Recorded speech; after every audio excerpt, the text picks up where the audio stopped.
성별임금 격차지수 OECD 1위, 최악의 유리천장지수, UN 여성차별철폐위원회에서 때마다 받는 비정규직 축소 권고까지. 이 모든 게 바로 한국 여성들이 겪고 있는 현실이라는 사실. 한국 사회에서 성별임금 격차는 무려 100대 63. 놀랍게도 여성들은 3시 이후로 무급을 받으며 일하는 거야. 이에 부당함을 느낀 여성 노동자들이 한자리에 모여 3시 스탑 조기 퇴근 시위를 해왔어. 하지만 안타깝게도 이러한 상황들은 변하지 않고 있는 실정이야. 일상의 미세먼지처럼 파고든 여성차별, 드러나지 않는 여성 노동을 드러내기 위해서 2020년부터는 여성파업을 시작했다? 그럼 도대체 한국 사회에서 여성 노동자들은 어떤 현실을 마주하고 있을까?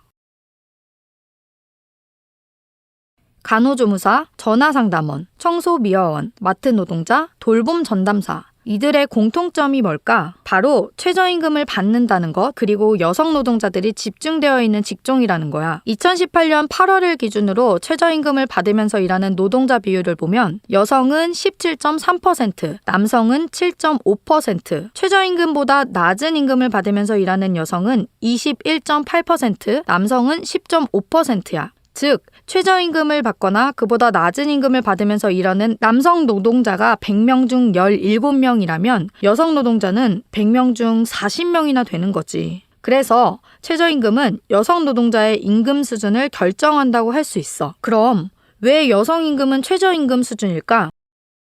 현재 노동시장에서는 여성은 생계부양자가 아니라고 규정짓고 여성 직종이라고 불릴 만큼 수많은 여성들이 일하고 있는 가사와 돌봄 노동 직종을 저평가하고 있어. 그래서 이 직종은 대부분 최저임금 수준이거나 그보다 낮은 임금을 받는 거지. 또 임신, 출산, 육아 등으로 인한 경력 단절, 고용 단절 이후 재취업하는 여성들이 많잖아? 이들 역시 대부분 비정규직 일자리에서 일하면서 최저임금을 받고 있어. 마찬가지로 최저임금을 주거나 그보다 낮은 임금을 주는 대부분의 산업, 영세사업체, 비정규직에는 여성 노동자들이 집중되어 있기 때문이야. 그렇게 최저임금 인상은 임금 조건을 바꿀 수 있는 수단임과 동시에 성별 임금 격차를 해소하는 또 하나의 방법이지. 따라서 매해 최저임금 인상은 여성 노동자들에게 정말 중요하고 필요한 일이라는 거. 한국 사회에선 근로관계 전반에 여성이라는 이유만으로 받는 차별이 아직도 많아. 구직하면서부터 남성을 선호하고 기업 문화 때문에 서류에서 광탈, 겨우 통과해서 입사했는데 여성들은 보조적인 일에만 배정되고 남성들에게만 권유되는 직무가 있지. 임금은 또 어떤데? 군호봉 인정해주는 것도 모자라서 연봉 테이블 자체는 남자랑 여자가 다른 경우가 허다해. 높은 직급에는 남성이 훨씬 많으니 평가자도 거의 남성, 승진하는 사람들도 거의 남성. 우리 여성들도 공정하게 능력으로만 평가되고 싶다고. 그리고 회사는 여성 노동자에게만 결혼, 출산, 육아를 앞세워서 퇴사를 권유하는 실정이야. 그렇게 직장에서 쫓겨나다시피 밀려난 경력 단절된 여성이 그 경력을 인정받을 수 있는 직장으로 다시 입사할 수 있을까? 이렇게 모집부터 퇴직까지 일터에서 우리 여성들은 차별당하고 배제당하는 경험을 해. 이게 특정한 회사에서만 일어나는 특수한 일일까? 아니, 이 모든 일이 여성의 노동 환경에 어떤 영향을 미칠지는 너무 자명한 일이야. 그리고 사실 우리 모두가 겪어왔고 겪고 있기에 너무 잘 알고 있지. 2018년 금융권에서 채용성차별이 발생했어. 그중 남녀고용평등법 위반으로 기소된 은행에게 가해진 처벌은 고작 벌금 500만 원이 전부. 이를 본 타기업에서는 채용 관련 서류를 3년간 보존해야 함에도 불구하고 폐기하는 일이 발생했어. 2019년에는 서울메트로가 2016년 무기계약직 채용 시 여성 지원자의 면접 점수를 조작해 떨어뜨렸다는 사실이 적발됐어. 이때 합격권이었던 여성 지원자 전원이 탈락한 거야.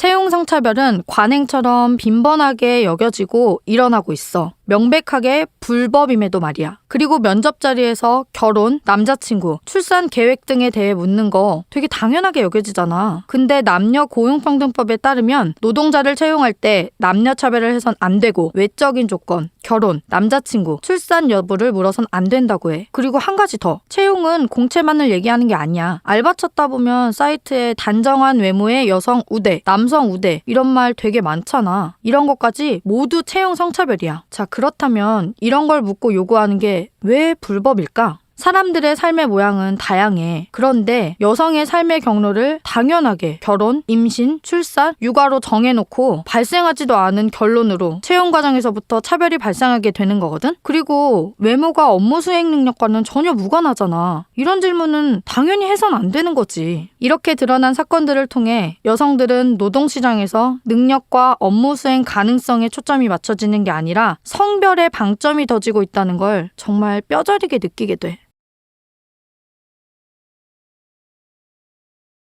페미니즘 사상 검증은 페미니즘에 공감하거나 지지했다는 이유로 해고, 교체 등 노동권을 위협당하고 사상의 자유를 억압당하고 있는 상황을 말해. 페미니즘 사상 검증이 노동시장에서 가시화된 최초의 사건은 2016년 한 성우가 페미니즘 티셔츠를 구매 후 인증했는데 이를 본 게임 유저들은 사이버 불링을 했지. 한술 더 떠서 이 성우를 고용한 게임사는 해당 성우를 교체하고 계약을 해지했어. 위 사건이 진행되던 당시 성우를 지지한다는 글을 올린 한 게임 스튜디오의 외주 일러스트 작가는 2019년 이를 빌미로 일러스트를 교체당했어. 사측은 사회적으로 논란의 여지가 있는 작가 리스트를 찾았다라는 입장문을 밝혔지. 그래서 페미니스트 작가 블랙리스트가 있다는 게 밝혀졌어. 여성 연예인들의 경우 82년생 김지영을 읽고 걸스캔도 애니팅 문구가 적힌 휴대폰 케이스 사진을 올리고 여성에 관한 사회적 이슈에 관심이 생겼다는 인터뷰를 했다는 이유로 공격받았어. 이러한 사상 검증을 통해 공격받는 현상은 면접 때, 학교에서 활동할 때, 개인 SNS상에 올린 글을 빌미로 잡는 등 우리 일상에서도 발생돼. 여성들은 지금도 페미니즘을 지지한다고 했을 때 노동권을 침해받고 멸시와 조롱, 낙인과 차별을 경험한다? 하지만 계속해서 공론화하고 계속해서 문제 제기하고 법적인 절차를 밟는 등 차별에 맞서고 있어. 야, 사상 검증 백날 해봐라. 우리가 쓰러지나. 그치? 우선 노동이란 임금 노동을 하는 노동자가 근로관계를 지속하기 위하여 들이는 총체적인 투입 과정이라고 얘기할 수 있어. 그리고 여기서 여성 노동자에게만 특별히 더 투입해야 하는 노동이 있지. 지금까지 노동으로 취급되지 않았던, 우리가 인식하지 못했던 여성에게만 강요되는 바로 꾸밈노동, 감정노동, 가사 돌봄 노동이야. 여성 노동자가 화장을 안 하면 너 어디 아파? 출근 시 화장은 필수라고 화장을 강요받고 여성에게 옷을 좀 여성스럽게 입어라. 왜 바지만 입고 다니냐 하면서 복장에까지 관여해. 그리고 다이어트를 하면 더 이쁘겠다라며 몸매를 품평하기까지 다 널 위해서 조언해주는 거야 라면서 무례를 선의로 포장하지. 여성의 능력이 아닌 외모를 평가하고 여성의 몸을 언제나 통제의 대상으로 삼는 사회에서는 여성에게 모든 꾸밈에 대한 강요를 일삼고 있고 이를 노동으로 만들고 있어. 감정노동도 마찬가지야. 여성들에게만 향하는 말들 있잖아. 여자는 직장의 꽃이니 나긋나긋해야 된다. 회식 자리 분위기 좀 좋게 해라. 상냥하게 애교를 섞어서 말하지 않으면 남성들이 기분 나빠한다. 이런 감정노동 때문에 얘기된 수많은 좌절, 분노 이런 부정정서는 여성의 노동 환경에도 악영향을 끼쳐. 그리고 가정에서 여성에게 주로 부과되는 돌봄 가사노동에 대한 책임이 회사에서도 그대로 이어지고 있어. 탕비실에 쌓인 컵을 씻는 것부터 간식 구비, 손님이 오면 커피는 무조건 여성 직원이 준비해야 하는 이런 상황이 펼쳐지지. 사실 각자 먹은 거 각자 정리하고 구성원 모두가 평등하게 분담해야 한다는 건 이 사회를 살아가는 시민이라면 지극히 당연한 행동 아니겠어? 하지만 여성이라는 이유만으로 추가적인 노동이 부과되고 있는 게 현실이야. 이러한 모든 차별의 결과로 성별 임금 격차가 발생해. 2019년 월 임금 총액을 살펴보면 남성 정규직은 369만 원, 남성 비정규직은 210만 원, 여성 정규직은 266만 원, 여성 비정규직은 139만 원을 받아. 참고로 2019년 최저임금은 174만 5,150원이야. 여성 비정규직은 최저임금보다 약 40만 원 적게 받는 꼴이지. 여성의 노동을 저평가하고 비가시화된 노동이 당연하게 요구되는 사회. 그래서 3월 8일 세계 여성의 날에 우리가 여성 파업을 선포한 거야. 한국뿐만 아니라 세계의 수많은 여성들도 움직이기 시작했어. 여성 파업의 기원이라고 볼 수 있는 1975년 아이슬란드 여성 총파업을 한번 볼까? 여성들은 임금 노동과 가사 노동을 전면 거부하고 40%가 넘는 성별 임금 격차와 불공정한 고용 관행에 분노하면서 평등을 요구하고 총파업을 선언했어. 그래서 세상이 바뀌었냐고? 완전. 총파업 이듬해인 1976년 남녀 고용평등법이 의회를 통과했고 1980년에는 민주적 선거로 선출된 세계 첫 여성 대통령 비그디스 핀보가도티르가 선출됐어. 그리고 우리가 알다시피 아이슬란드는 성평등 지수 세계 1위야. 그렇다고 모든 차별이 사라진 건 아니야. 그래서 2016년 아이슬란드에서는 15%의 성별 임금 격차에 항의하는 두 번째 총파업이 일어났다?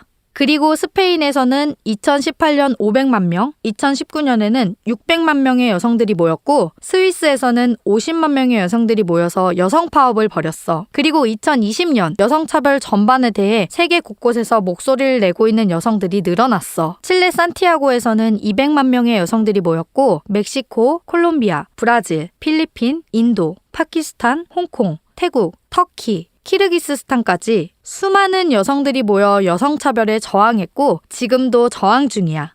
전 세계의 여성들이 움직이고 있다는 거 이제 실감나지? 차별을 드러내고 성차별에 저항함으로써 성평등한 사회를 조금 더 일찍 만날 수 있기에 우린 계속해서 여성파업을 할 거야. 그러니까 내년 3월 변화의 주체가 될 너와 함께 세상을 바꾸고 싶어. 여성파업 함께 해줄 거지? 우리 함께 하자.